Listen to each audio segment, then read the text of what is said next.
My passion is innovation. And I speak to a lot of different groups, and I've had an opportunity in my career to work with people in different parts of the sort of the food process, the food chain, so to speak, from growers like many of you here to producers and marketers. So I think what I want to really kind of bring home today in my talk is how it really takes this sort of large view to create winning new products. So ways to connect what you're doing as growers, the food science that Dr. Zhao was talking about, to be able to create the winning new products that Tim was talking about today. So for whatever markets, your markets is the world. So how do you know that a product you're going to produce is going to win not only in the US, but will win in China, they'll win in other markets of the world where you're trying to target to grow your businesses. So that's really what I want to talk about. I think innovation is my passion, and I want to talk about how you get upstream. Innovation success is really about being relevant in people's lives. Now, I picked this picture. I don't know how many of you have kids. I've got an 11-year-old at home still. And I'll tell you a story. There was some research that was done in eastern Washington, up in the Pacific Northwest of the U.S., where I live.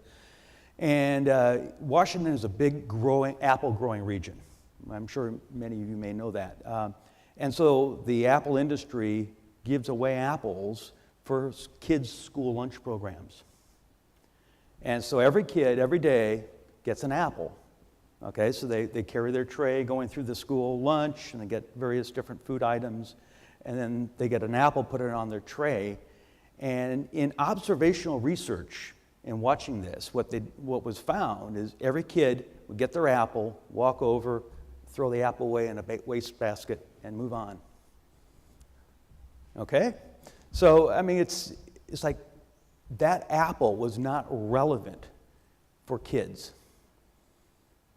It really was not. So what I'm going to talk about today is if you're going to create things that are relevant, you need to be able to create value for the people that consume it. And if you don't create value, you're not going to get the functionality delivered that Dr. Zhao was talking about.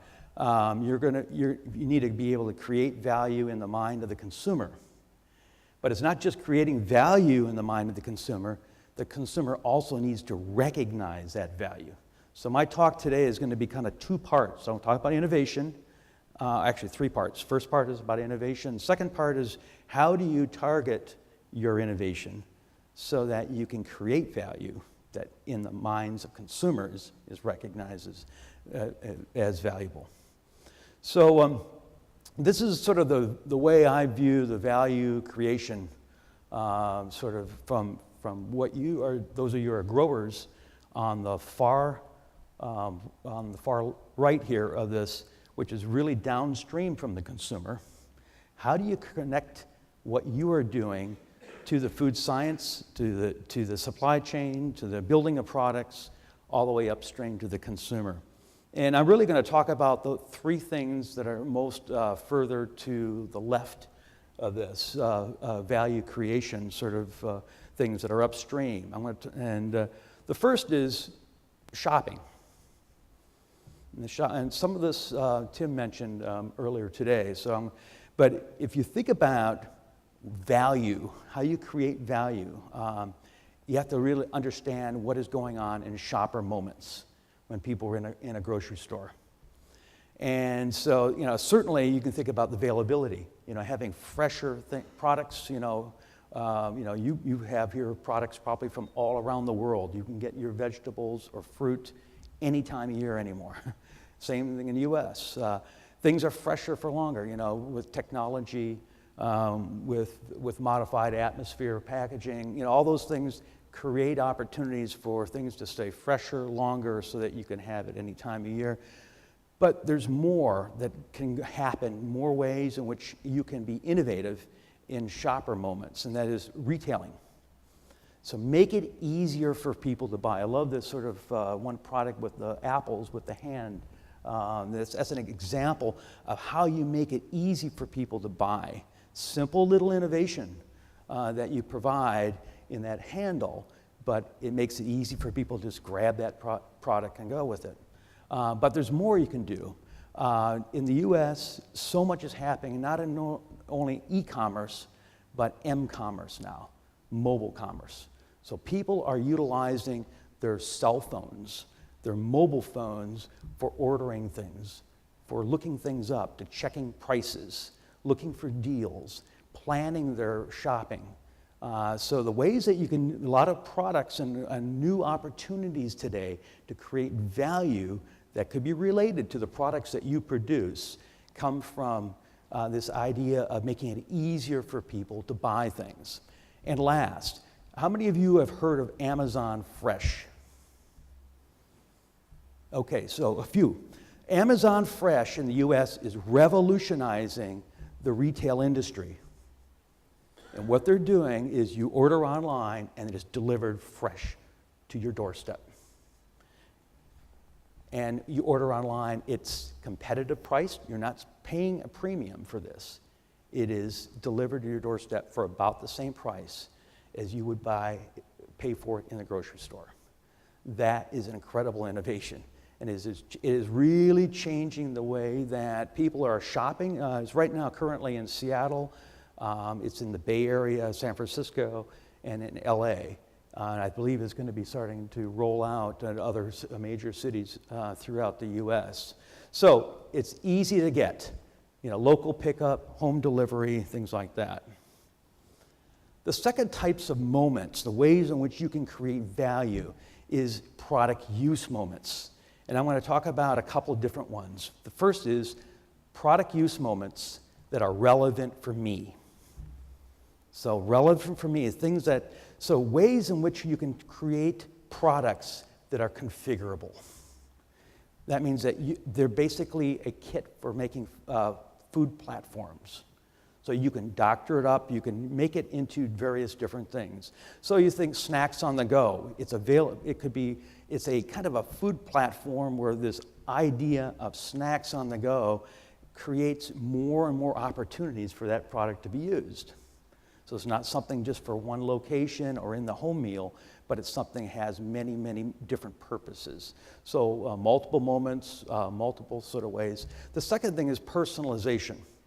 So ways to create so that you can doctor up a product or whatever, make it just your favorite by adding something, changing something, or something that's indulged just for you, such as this picture here of a vegetable sort of dessert. Healthy for you. So ways to create products that are designed just for you because of the functionality they provide. Helps you achieve your goals. So ways in which you can help personalize things, so it's helping you to lose weight or helping you to whatever your goals are. And the last is more time for me. I don't know about the consumers here in Australia, but in the US and in other sort of places of the world, people are stressed for time. And things that are made that are convenient, easy to use, are things that people are gravitating to more and more. So relevant for me moments. Also, product use moments that are relevant for others. So these are things such as, for my kids, healthy for my kids, but also desired by kids. So how do you design products that are fun, that are exciting, that are relevant for kids, in the minds of kids, not the big apple that gets stuck on your plate, on your tray that they throw away. So a lot of these products that Tim was showing you of, these bags of small cut apples or fruit with dipping, these are things that with pictures of that are attractive to kids. These are things that are really are relevant for others, as if you are a provider of, and you want your kids to eat more healthy. For your family, so we've talked to a lot of consumers and a lot of, for instance, moms as a primary purchaser and provider of food in the household. one of the big problems that a lot of moms talk about is, I want to have something that everyone in my family will like. Everybody, that'll be healthy also for everyone in my family. And so this is a challenge sometimes. The products that can fit that are opportunities to create value, to be relevant for others. And last, for my guests, products that are party foods, fun foods, things that are upscale. This one picture I have here of these grillers.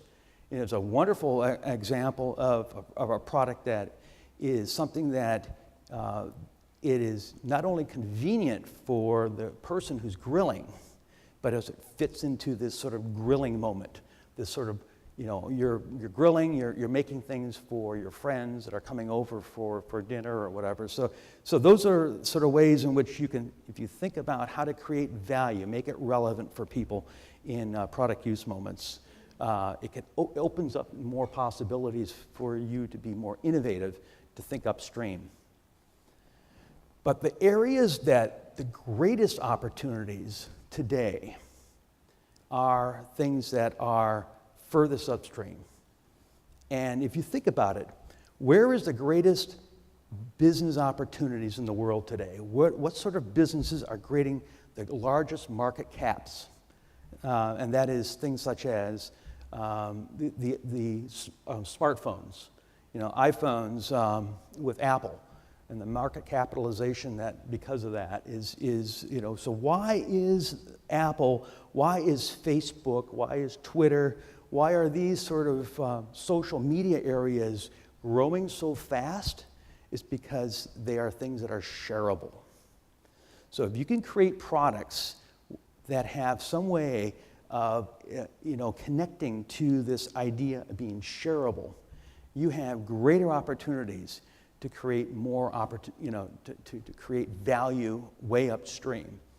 Things that connect to things that are social responsibility, things that connect products to the idea of fitting with people's life values is another area.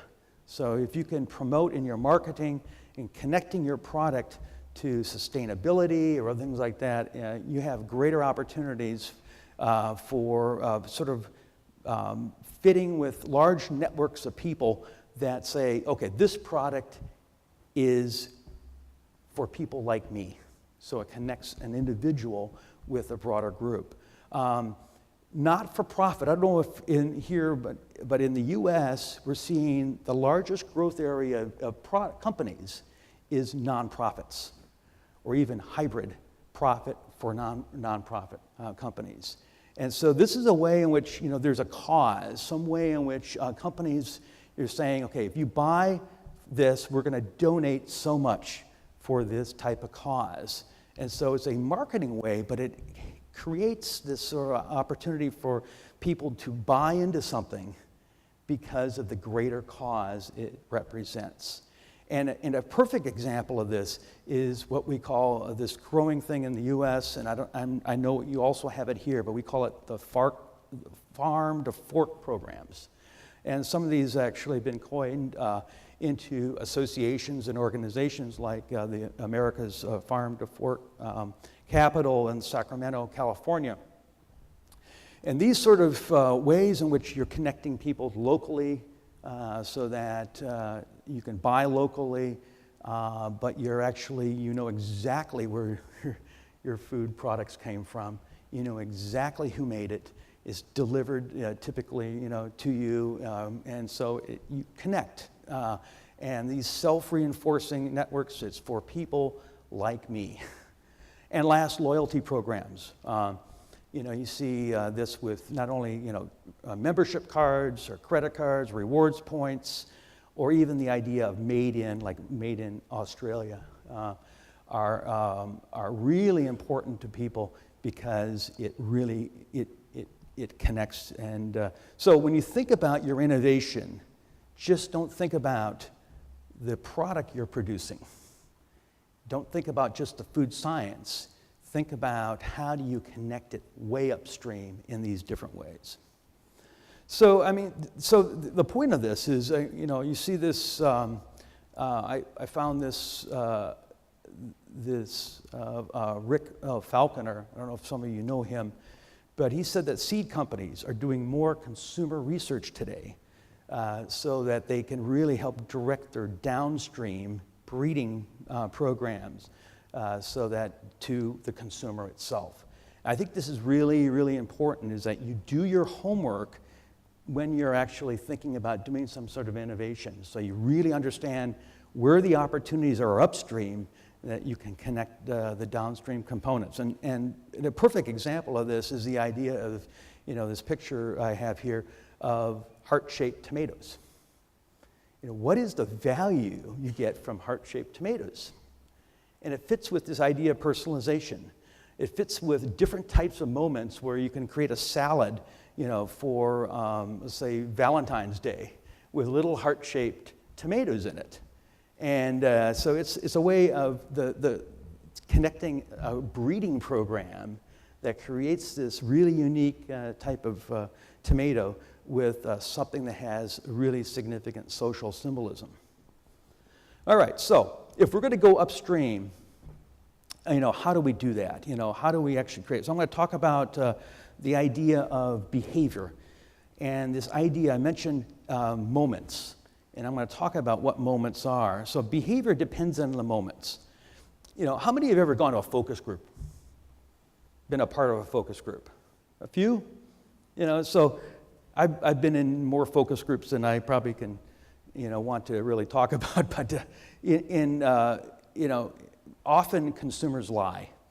They don't do it overtly, but they fill in the blanks with things that their mind actually believes they should say.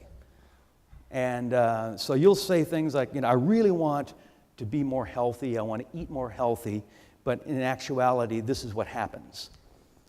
In the context of a moment, if I go in to order, I have the greatest intentions, best intentions to eat healthy, but I'll find myself standing there ordering the double cheeseburger.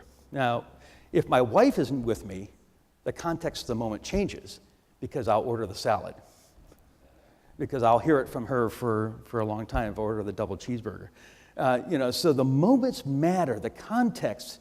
And so moments are that context that really motivate what you do and what people do. That's the where, the when, with whom you're with, and what you're trying to do. The whys that really underlie what people do. And so you think about consumption moments, food consumption moments. You can think of regular meals. You can think of meal replacements where you don't have time to have a regular meal. So you replace it with something that is more, say, convenient or whatever. Snacks or drink moments or indulgences like a special dessert or indulge real late at night or whatever. Those are different types of moments. And the context of the situation is very different that drives what people buy. Now, where I'm going with this is some research that we did in 2011 and again in 2014, and we actually looked at this area of meal replacement, because meal replacement is really interesting. It's kind of that hybrid between snacking moments and meals, where people actually, because they're so stressed for time, so hurried in life, that there's a lot of new products, new opportunities for new products in this sort of window, this hybrid area. And what we found between 2011 and 2014 is, this is US consumers, a shift going on, where people are having less health and wellness moments, where they'll say on a programmed diet, they're really seeking more nutritional sort of alternatives. They're trying to be more fit, to taste and convenience moments. That means they're really looking for taste and they're looking for convenience. And so, I looked at the 2014 data before coming here and found that fruits and vegetables make up, about 12% of all moments where the choice is a fruit and vegetable product. Now, if you could think of it, how do you design new and different products so you can raise that 12% up to 20%, let's say? How would you do that? What sort of opportunities? So if you think about this through the lens of moments, it actually creates some new thinking. And so for instance, you find that currently 26% of all trusting nutrition moments, that means where people are seeking nutritional sort of benefits from the food they eat when they're doing a meal replacement. But the largest area, delicious preserving or busy energizing, have very small percentages, less than 10%.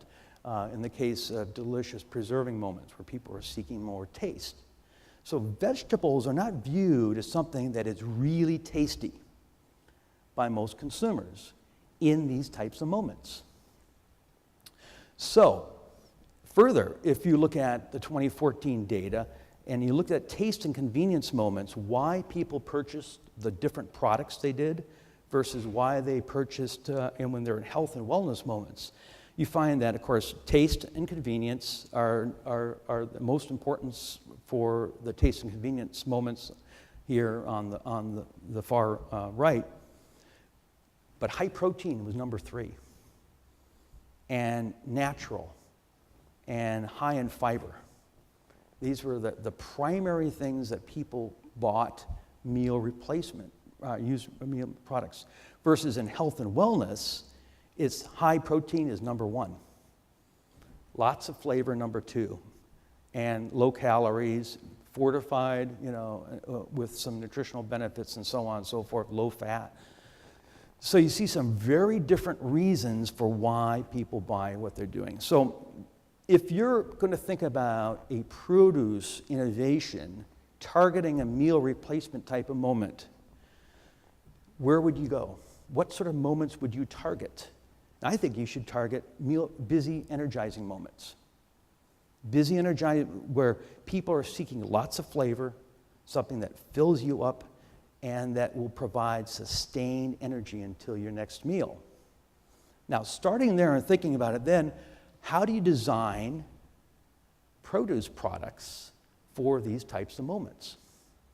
It opens up the possibility of utilizing perhaps, food science, Dr. Zhao, maybe there's even some breeding in terms of high protein types of produce that you could produce. You know more about that than I do.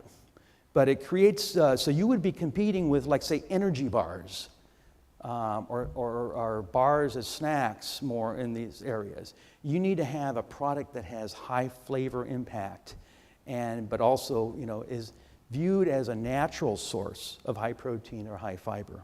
So that's the challenge. That's how sort of targeting innovation to create value by looking upstream at the idea of moments is a great lens to use. And we found it to be useful in a lot of different ways. But even when you have a product well targeted, the question is, how do you design it so that people will recognize the value? Because what we've found is that consumers don't necessarily think when they buy things in a rational way. In fact, on the average, 4.6 seconds is how long it takes a consumer to choose something in a grocery store. So in 4.6 seconds, consumers recognize something as valuable for them in some moment of use or not. What is this line? When you first see this line I just put up here, what do you think? Shout it out. Anything? How about now? What? Coke. Coca-Cola bottle. Isn't that amazing? In just about 4 seconds, we recognized these 2 squiggly lines was the shape of a Coca-Cola bottle. And the way that does is because your mind is thinking fast.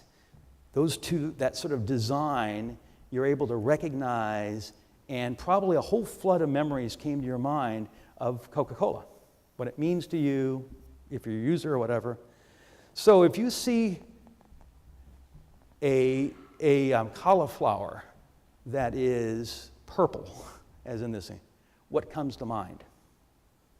Just shout it out. What is? Genetically modified, not natural, right?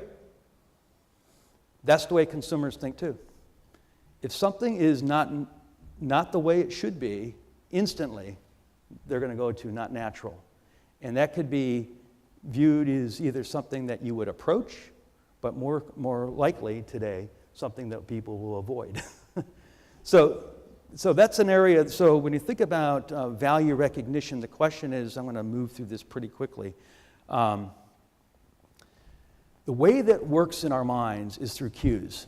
Things that colors, shapes, all the senses that we see that cue, that tell us that signals something is approachable or avoidable. And signals are things that we have implicitly in our brain. They're memories that through our life experience that we know as, like the squiggly line, Coca-Cola, our mind was trained over time to quickly understand what that is. Or in other cases, things that signal a benefit. It looks, the shape, colors, whatever imagery associated with something, the smells when you open something up prior to consuming it, create expectations that either signal a benefit, something is going to be pleasurable for me, something is going to be familiar, or in the case of signaling avoid, is a consequence, something unnatural that could be, or not, something that's too novel and not familiar. So when you're designing food products, you need to think about not only the benefits in the moments that you're going to target, but how to design things so people recognize that value instantly. So, think about the idea of fresh versus natural. And we have found through our research that fresh means no defects. So no defects signals freshness. No water droplets in your packaging signals fresh. A hand-picked look signals fresh. Very clear film signals fresh. Nothing looking mishandled signals fresh. And crisp, not slimy feel, signals fresh. Natural, sometimes fresh and natural can be very much at odds with it. So blemishes or defects for some people signals natural, but other people it may signal not fresh. Not processed, uniformities, non-uniformities. So if you have something that's perfectly uniform in terms of sizes in a package, that can be viewed as not natural, and as well as unnatural colors in the case of that the cauliflower, and fewer ingredients, not more, for processed food. So getting back to kind of wrapping up here, if you think about this idea, if I were going to design a kid snack, how would you do that? So that a way in which so the kid is going to throw the apple into the bucket, So designing foods that be recognized for value for those kids, such as fun. And Brian Wanzak, who's written some really good books and published some really interesting research, showed that if you just name things as different, put fun names associated with vegetables, you'll be a winner in creating products that kids will more likely eat than just calling it broccoli or whatever by itself. So I really appreciate the opportunity today to speak to you. I look forward to the rest of the conference.